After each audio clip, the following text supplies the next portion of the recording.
Now, let us get back to electrostatics and let us calculate the curl of E. We are not going to directly calculate the curl of E, we can calculate just by taking the del cross of what we call it as E is equal to 1 by 4 pi epsilon 0 q by r square r cap. So, that is bit complicated in a mathematical way. So, we try a bit way around, but it is much more easier.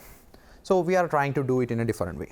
So, we want to calculate the curl of this function, that is this electric field over a particular path, that is a path from A to B.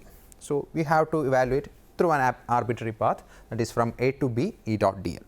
So, for calculating that, we are using that what we learned previously, that is our spherical coordinate system. That is, we can use, instead of this dl, usually we use the dl, that is dx into x cap plus dy into y cap plus dz into z cap. Instead of that, here we are going to use what we learned before, that is we are using, or we are doing it in spherical coordinate system instead of the Cartesian system. Now, we know that this is our new line element. So, this is our dl. So, let us evaluate E dot dl.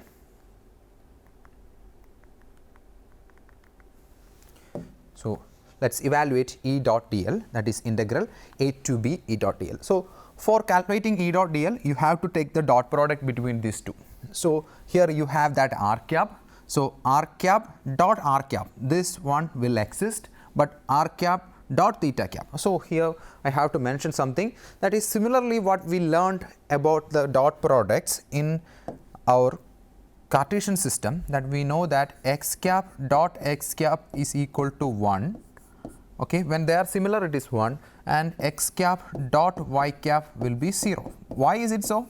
Because they are mutually perpendicular, that is 3 of them, that is 3 of the unit vectors are actually mutually perpendicular in Cartesian coordinate system. So, that is why this dot product is like this. Same way in spherical polar system and in cylindrical system, the unit vectors, even though its direction is varying, they vary in such a way that at each point, at every point, the 3 unit vectors will be mutually perpendicular, that is r cap, theta cap and phi cap will be mutually perpendicular, and that is why that kind of coordinate systems are called orthogonal coordinate system. So, the previously learned cylindrical system and also the spherical system, both are orthogonal coordinate system. So, since it is an orthogonal system, r cap dot r cap, they are parallel, so that will exist, and r cap dot theta cap will be 0, r cap dot phi cap will be 0. So, only thing that remains is 1 by 4 pi epsilon 0 q by r square into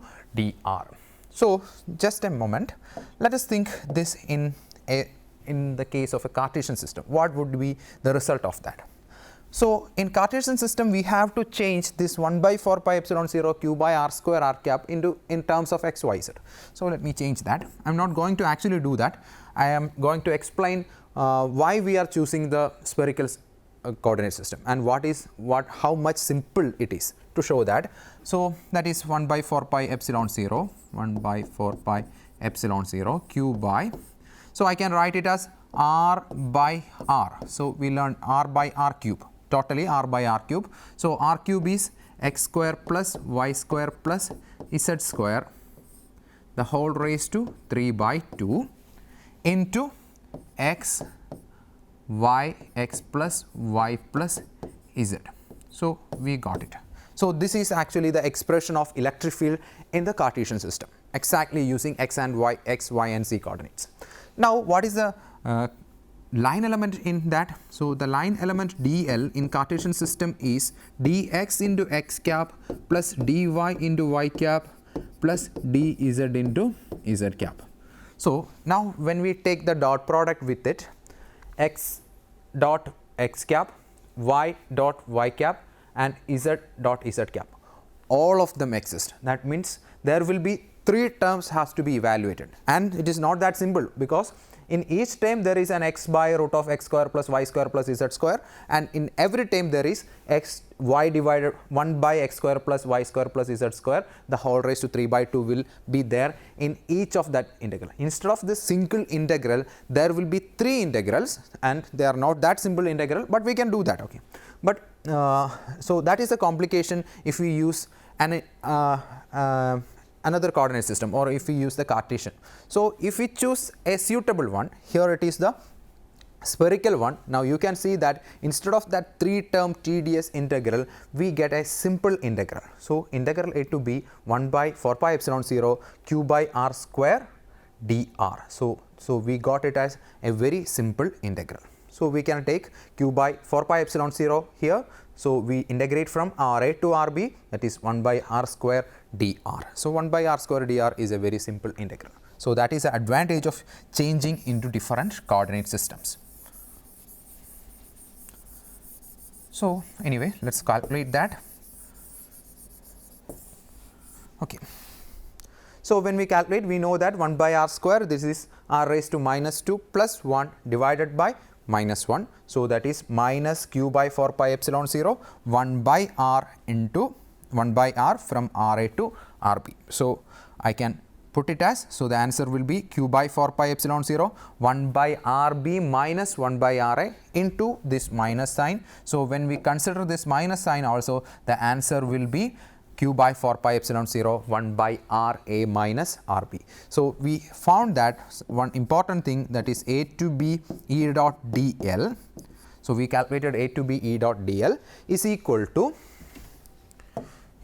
so if I write it separately, this is that, okay, 1 by Ra minus Rb. Here you might have a doubt, that is, this is 1 by Rb minus 1 by Ra, but there is a minus sign. That minus sign changes it into 1 by Ra minus 1 by Rb. So this sign is the reason for interchanging between them. Okay. Now we got integral a to b e dot dl is equal to q by 4 pi epsilon 0 1 by Ra minus Rb. So what we can infer from that?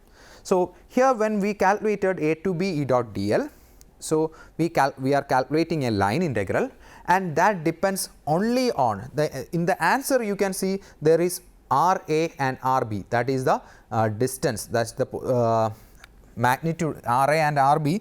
So what are Ra and Rb? So Ra and Rb, so this is Ra, that is a position vector, the magnitude of the position vector, and this is the magnitude of the position vector, this Rb. So a and b are two initial and final points. So both of them will have a separate position vectors, and its magnitude is given here 1 by Ra minus 1 by Rb. So Ra and Rb are the magnitudes of the respective position vector.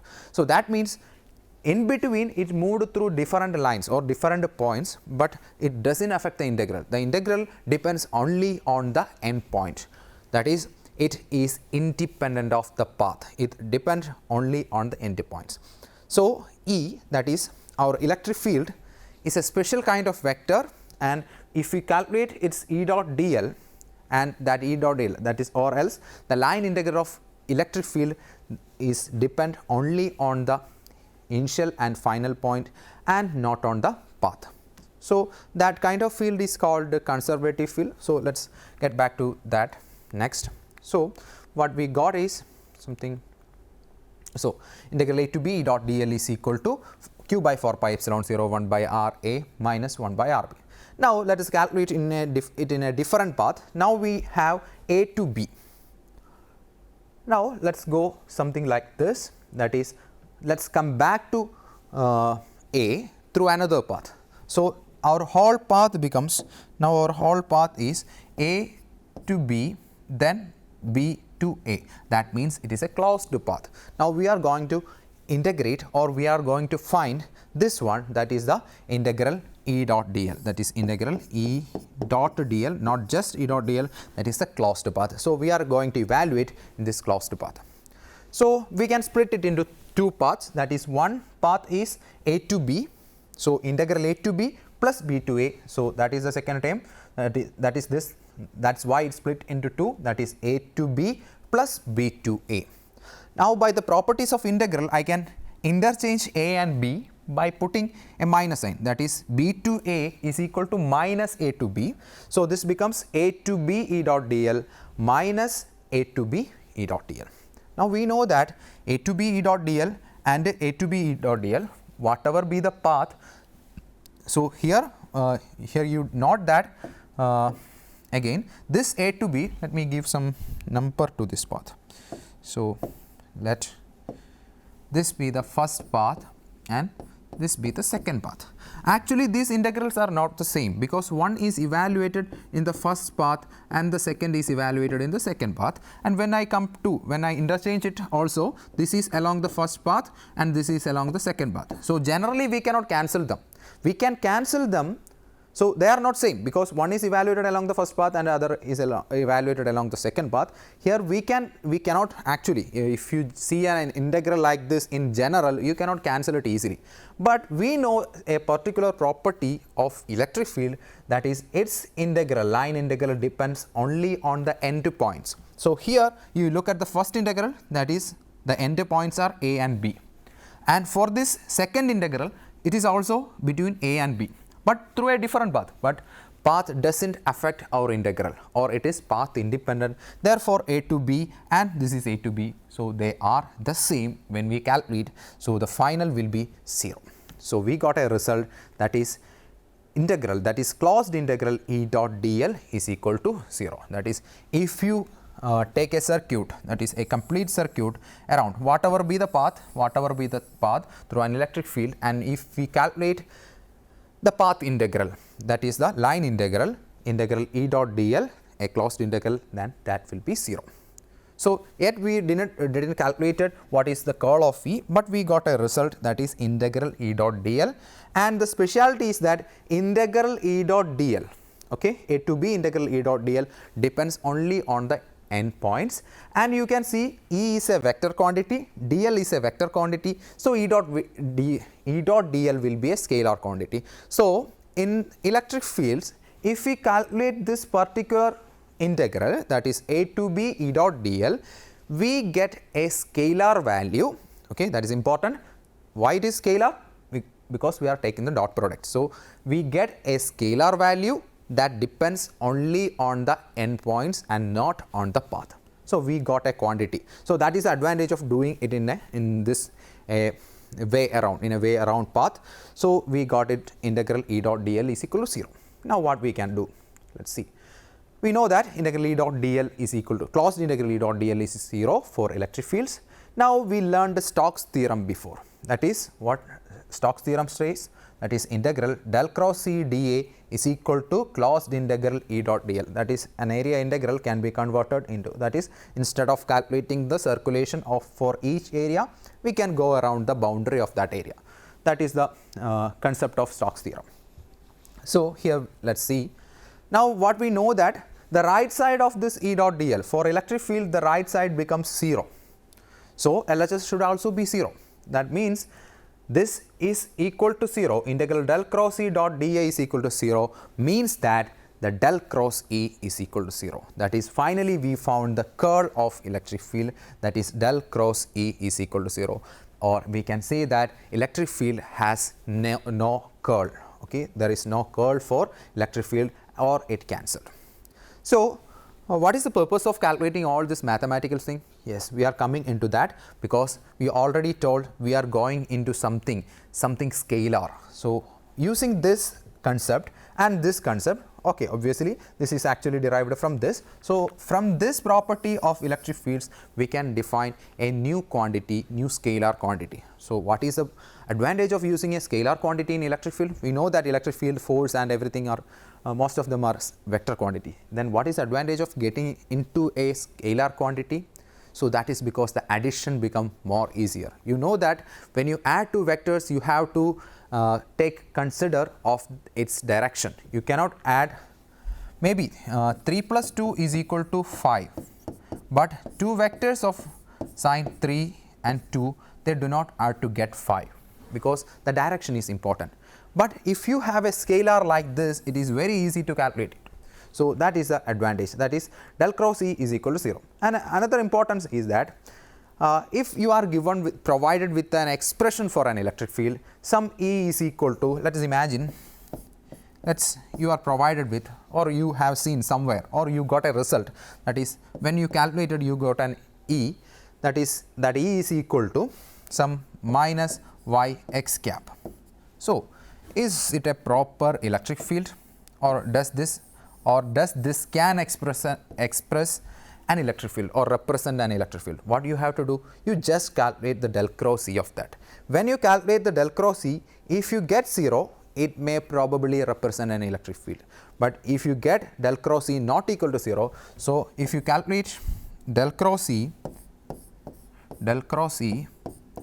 and you get it is not equal to 0, then this E do not represent an actual field, do not represent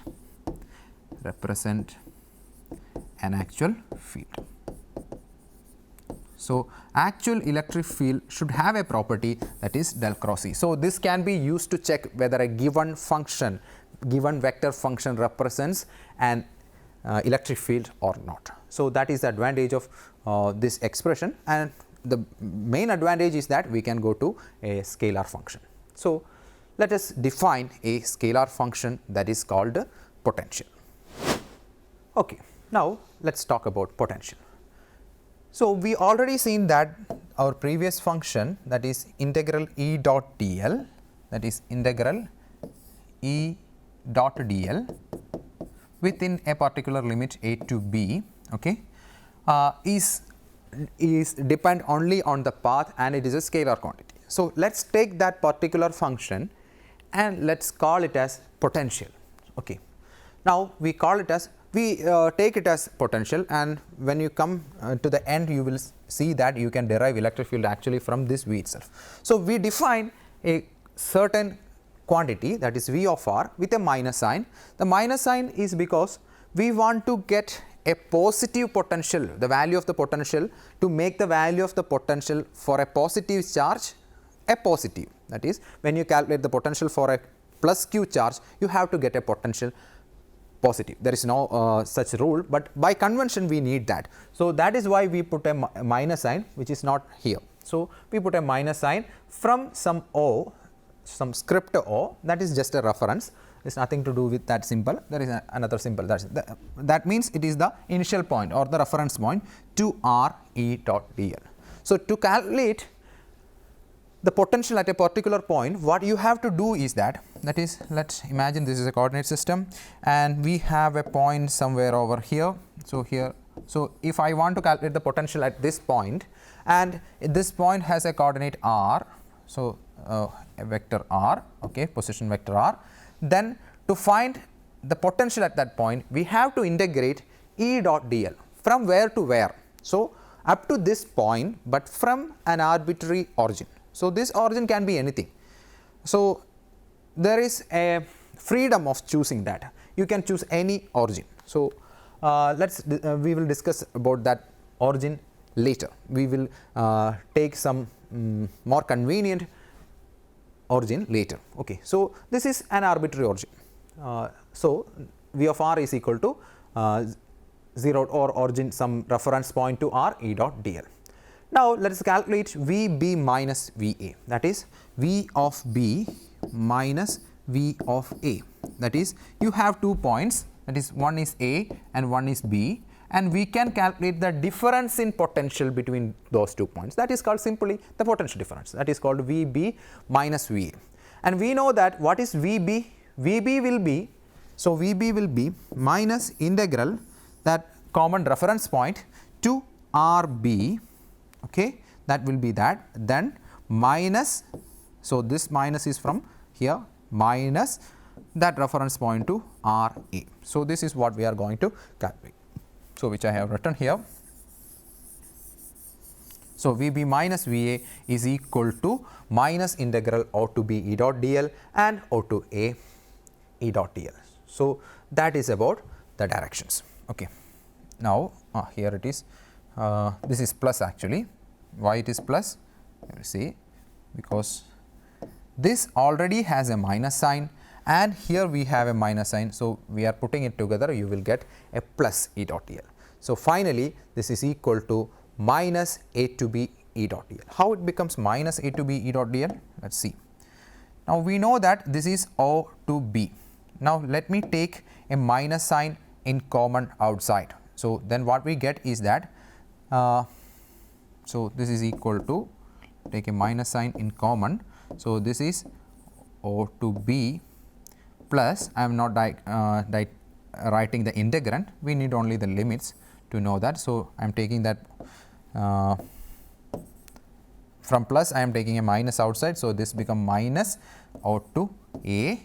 So, now we know that minus of that reference point to A is actually plus A to O, that is I can invert it, that is integral reference point to B, we can invert it, that means it becomes plus A to O. So, now you see here the first integral is A to O plus O to B, that means we can write it as A to O plus O to B. So, totally it is actually A to B, because the path does not depend. So, we can easily write it as A to B. So, this becomes A to B, and there is a minus sign in common outside. So, it becomes minus A to B integral A dot B. So, that is another advantage of this, because when you are calculating the potential difference, it does not affect what is the reference point. You can take any reference point, but when you calculate the difference, what you have to calculate only the endpoints. So, that is the advantage of this formulation. Anyway, to calculate the so when you are calculating the potential difference, it does not affect, but when you are calculating the potential at a particular point, this O has some influence. So, we will discuss it later. So, that is about it. Now, let us do the remaining. Now, we will go to some other theorem, that is we previously learned, that is the fundamental theorem for gradients. So, this is the fundamental theorem for gradients. So, the RHS is T of B minus T of A. So, T is a scalar function. So, that is T of B minus T of A can be written as some del T dot dl, that is del T dot dl. Now, come back to here. So, here you can see this is actually what we have written, Vb minus Va, that is similar to that of Tb minus Ta, both are scalar and endpoints. So, Vb minus Va is equal to integral A to B E dot dl. So, instead of this, or just keep it here. So, Vb minus Va can be written as integral del V dot dl. Okay. So, Vb minus Va we can using the fundamental theorem for gradients, we can write it like integral del V dot dl. So, we got del V dot dl here. Now, Vb minus Va have two expressions, one is minus integral A to B E dot dl, and this is my integral A to B del V dot dl. So, we can equate them, that is integral del V dot dl is equal to minus integral E dot dl. That means they both have the line integrals. So, I can equate the integrands. The integrands are, here it is del V, here it is minus E, or I can write it as E is equal to minus del V. So, this is one of the important relation in the potential formulation. Okay, or this is what we have written here, E is a vector quantity and which can be derived from a scalar quantity. So, here you see that E is equal to, so what you have to do, if you have that scalar quantity V, that scalar function V, just take the gradient of that, the negative gradient of that, then you will get electric field. So, why we can, so let us discuss about it. Okay. So, that is the advantage of this formulation, that is V is a scalar quantity. So, it can be easily calculated. How to calculate it we will discuss later. So, E is equal to minus del V, from that V is a scalar function, it can be very easily calculated, and just take the gradient to electric field. So, you do not have to bother about vectors or anything, you have to bother about vectors only in this last step, just get the potential and find the negative gradient.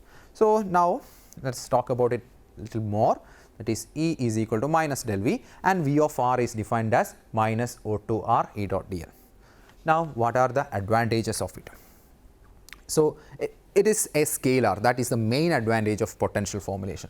So, if we can calculate the potential at a point, now we have up to now we know only to calculate V of R from E. So, if we have E, there is no purpose in calculating V, it is actually useless. Our main aim is to calculate E, that is the electric field, from the scalar potential. So, that is our purpose. So knowing E is and finding V of R from E is not that much useful, but we will find another equation to get the V of R from the charge configuration itself. We can directly calculate V of R, then using that V of R we can calculate E, that is using this equation E is equal to minus del V. So what is the advantage of this V of R or V? That is, it is a scalar quantity, so you can add it very easily. So this is just like adding numbers, we can find the sum and then just put that V of R into this equation. So we get E is equal to minus del V as this. Now you may surprise that here actually we have this E, actually an electric field E consists of 3 parts. That means there is an x cap part, y cap part and z cap part. That is, there are in 3 dimensional it has 3 components. That 3 component thing, here the left side is a 3 component thing, okay. That 3 component thing is connected with a 1 component thing, that is a scalar thing. How it is possible? That is how we can get this 3 component data from a single component data. Single component means a single scalar data. That is because actually the components of an electric field are not independent. Why? Because we know that the electric field is a special kind of vector which has the property del cross E is equal to 0. So with this equation del cross E is equal to 0, the components of the electric field are actually interconnected. That is why we can derive it from a scalar. So we derived or we got this relation because del cross E is equal to 0. Actually they are connected. Okay, so we have a 3 component thing, we can derive it from a single component thing, that is from a scalar. That is advantage of being a scalar, it is very easy to calculate. Now let us mention about the reference point O. Now what is the whole purpose of calculating this this V? Okay, so and we know that V has a reference point this. Let me shift that reference point to some other value. Let us imagine, suppose this is our point R. So this is the corresponding point R with a coordinate system, and let this point be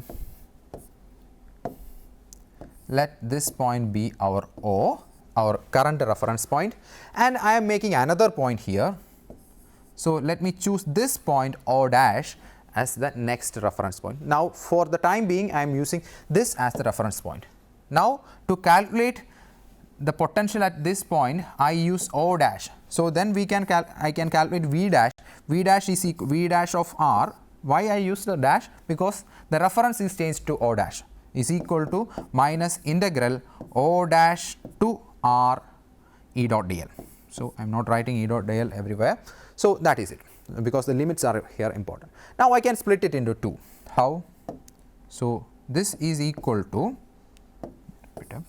so this is equal to integral that O dash to O plus, that is here integral E dot dl into O to R. So we got it something like this. So now O dash to O, this is the first reference point and this is the, here we have also have that minus sign in common.